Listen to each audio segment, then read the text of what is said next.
दरवाजों से बहुत सारे कुछ क्रूर शैतानी आते। हिंसा और अत्याचार के सामने जब घायल हो रही थी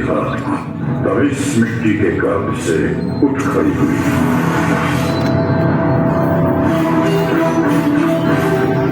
मोनिका ने कहा,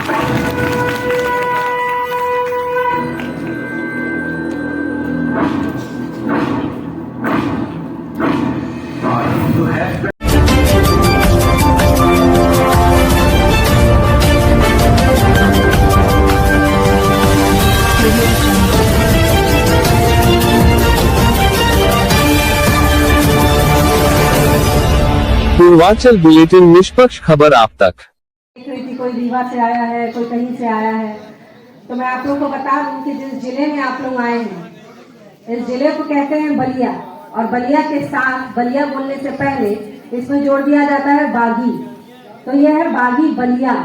तो बागी बलिया की क्रांतिकारी धरती पर जहां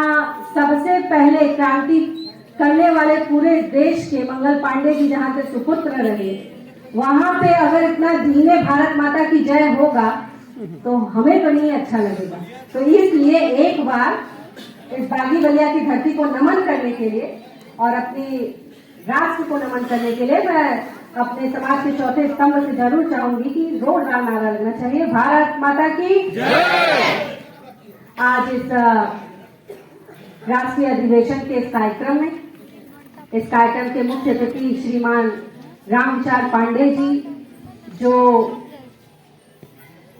स्वतंत्रता सेनानी रहे और जैसा मैंने बताया कि भारत में बलिया का अलग स्थान है और उस स्थान दिलाने के लिए जिन लोगों ने काफी संघर्ष किया, जिनकी ऊर्जा से आज बलिया पूरे देश में जाना जाता है, उनमें से एक अध्यक्ष श्रीमान इंद्र बहादुर सिंह जी और वरिष्ठ पत्रकार श्रीमान प्रवीण राय समेत समस्त पत्रकार बंधुओं और print media, electronic media, social media. तो सोशल मीडिया का भी एक अपना अलग चैनल है और मुझे लगता है कि उसकी भी पहुंच जो है वो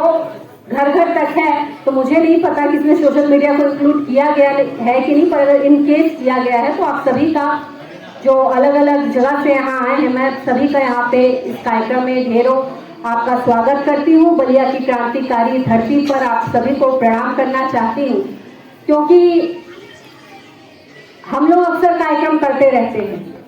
और हम लोग जब कार्यक्रम करते हैं और दूसरे दिन जब उठते हैं, चाय पीते हैं, तो उसमें अखबार खोजा जाता है और अखबार में अपनी फोटो खोजी जाती है। बड़े नेता अगर हैं तो वो उठते हैं तो उनको हेडलाइन में अपना चेहरा देखना रहता है। तो हमेशा जो हमको खबर में रखते हैं, आज अगर उनका कार्यक्रम है और उनको खबर में ले आने की बात है, तो ऐसे इस इतने बड़े कार्यक्रम में खुद को अपना एक हिस्सा बनाते हुए मुझे बहुत गौरव महसूस हो रहा है और मैं बहुत धन्यवाद और बधाई देना चाहूंगी इस कार्यक्रम की सोच को कि आपने बलिया में इस कार्यक्रम को सोचा कि बलिया में भी हो सकता है। और यह एक तरह का परिवर्तन जो प्रदेश में पहले का एक परसेप्शन था, उस परसेप्शन उत्तर प्रदेश को लोग कहते हैं कि जोगी बाबा के सुरक्षित हाथों में है और उत्तर प्रदेश बलिया जाना है।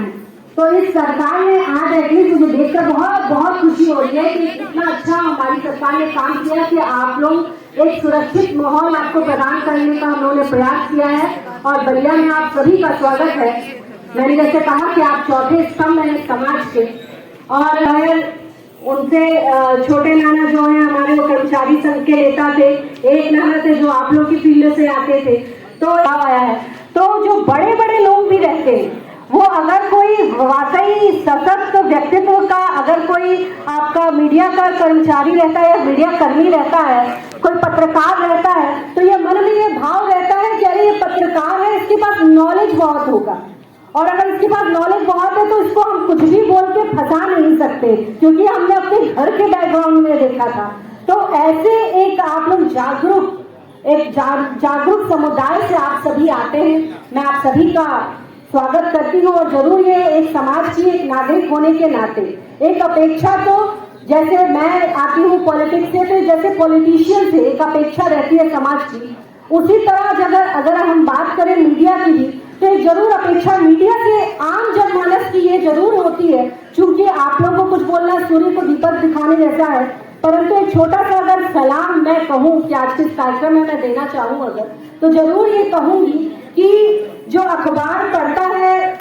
बलिया की छोटी सी छत्ती पर अगर बैठ के, या वो टीवी देखता है कोई किसान, कोई मजदूर, या गांव के घर की महिला ही कोई देखती है, तो उसके जो विचार बनते हैं वो उसके विचार के साथ साथ आपकी जो आवाज होती है, जो आपकी कलम के शब्द होते हैं, वो मिलाकर उसके एक विचार आप बनाते हैं या वो बनते हैं। आपकी एक बहुत बड़ी भूमिका, एक बहुत सकारात्मक भूमिका कि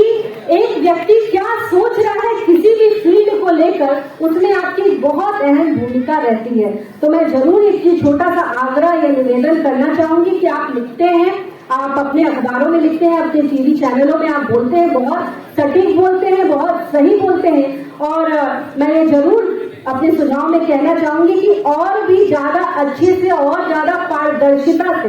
क्योंकि आपके समाज में पारदर्शिता की उम्मीद जनता को बहुत रहती है, आम जनमानस को बहुत रहती है। हम नेताओं से चलो सोचते हैं क्यों बाबा कि थोड़ा बहुत 19-20 हो सकता है, पर आप लोग से बिल्कुल अपेक्षा नहीं हो सकती कि 20 का भी 19 हो। तो मैं ये जरूर आग्रह करना चाहूंगी कि पारदर्शिता का जो बोझ आपके कंधों पर है, हमारे पत्रकार भाइयों के कंधों पर है, एक जो समाज ये एक आशा भरी दृष्टि से देखता है कि ये हमारा समुदाय जो है, पत्रकार समुदाय जो है, वो हमको सही खबर दिखा रहा है, सही दिशा में दिखा रहा है, वो जिम्मेदारी आप इसी तरह अपनी पूरी करते रहें। हमसे जो उम्मीद हो, हमारी जो पार्टी है उससे जो उम्मीद हो,